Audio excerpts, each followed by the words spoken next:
राधा अष्टमी की कथा, राधा रानी के जन्म की कथा। जब भी भगवान श्री कृष्ण की बात होती है तो राधा जी का नाम जरूर आता है। मान्यताओं के मुताबिक भगवान श्री कृष्ण के जन्म के ठीक 15 दिन बाद राधा रानी का जन्म हुआ था। यही वजह है कि कृष्ण जन्माष्टमी के बाद राधाष्टमी का त्योहार भी मनाया जाता है।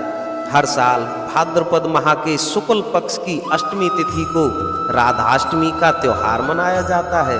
तो आइए सुनते हैं राधाष्टमी की व्रत कथा। पौराणिक कथाओं के अनुसार राधा माता गोलोक में श्री कृष्ण के साथ निवास करती थी। एक बार देवी राधा गोलोक से बाहर गई। जब वापस आई तो देखा कि भगवान श्री कृष्ण गोलोक में नहीं है। उस समय श्री कृष्ण अपनी एक सखी विराजा के साथ गोलोक में घूम रहे थे। यह बात जब राधा जी को पता चली तो उन्हें बहुत गुस्सा आया और वो सीधे ही उनके पास चली गई। वहां पहुंचकर उन्होंने भगवान श्री कृष्ण को काफी भला बुरा कहा।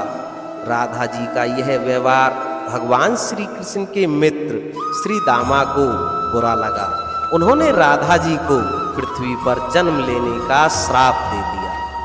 राधा रानी को इतने गुस्से में देखकर श्री कृष्ण की सखी विराजा भी वहां से चली गई। इस श्राप के बाद राधा जी ने बदले में श्री दामा को राक्षस कुल में जन्म लेने का श्राप दे दिया। राधा रानी के द्वारा दिए श्राप के कारण श्री दामा का जन्म शंखचूड़ दानव के रूप में हुआ था, किंतु श्री दामा दानव रूप में जन्म लेने के पश्चात भी भगवान विष्णु का अनन्य भक्त बना। वहीं दूसरी ओर राधा रानी ने भी पृथ्वी पर वृषभानु के घर पुत्री के रूप में जन्म लिया, लेकिन राधा रानी वृषभानु जी की पत्नी देवी कीर्ति के गर्भ से नहीं जन्मी थी। दरअसल जिस समय श्री दामा और राधा रानी ने एक दूसरे को श्राप दिया, तब भगवान श्री कृष्ण ने राधा रानी से कहा कि आपको पृथ्वी पर देवी कीर्ति और वृषभानु जी की पुत्री के रूप में रहना है।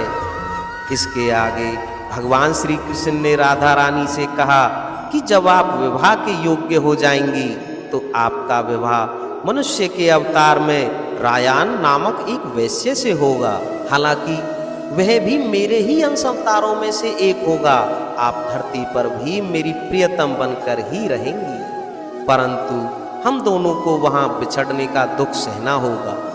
तब श्री कृष्ण कहते हैं, हे राधा रानी, अब आप धरती पर जन्म लेने की तैयारी करें। सांसारिक दृष्टि में देवी कीर्ति गर्भवती हुई, उन्हें प्रसव भी हुआ, लेकिन देवी कीर्ति के गर्भ में योग माया की प्रेरणा से वायु का प्रवेश हुआ और उन्होंने वायु को ही जन्म दिया। जब देवी कीर्ति प्रसव पीड़ा से गुजर रही थी, उसी समय वहां देवी राधा रानी एक प्यारी सी कन्या के रूप में प्रकट हो गई। जिस दिन राधा रानी धरती पर प्रकट हुई वह दिन भाद्रपद शुक्ल पक्ष का दिन था। इसलिए भाद्रपद शुक्ल पक्ष अष्टमी तिथि को राधाष्टमी के रूप में मनाया जाता है। इस व्रत को करने से हमें सभी सांसारिक सुख आनंद प्राप्त होते हैं। मान्यता के अनुसार इस व्रत को करने से धन की कमी नहीं होती और घर में बरकत बनी रहती है। तो दोस्तों, आज की इस वीडियो में बस इतना ही। तो मिलते हैं नेक्स्ट वीडियो में, तब तक के लिए जय श्री कृष्णा।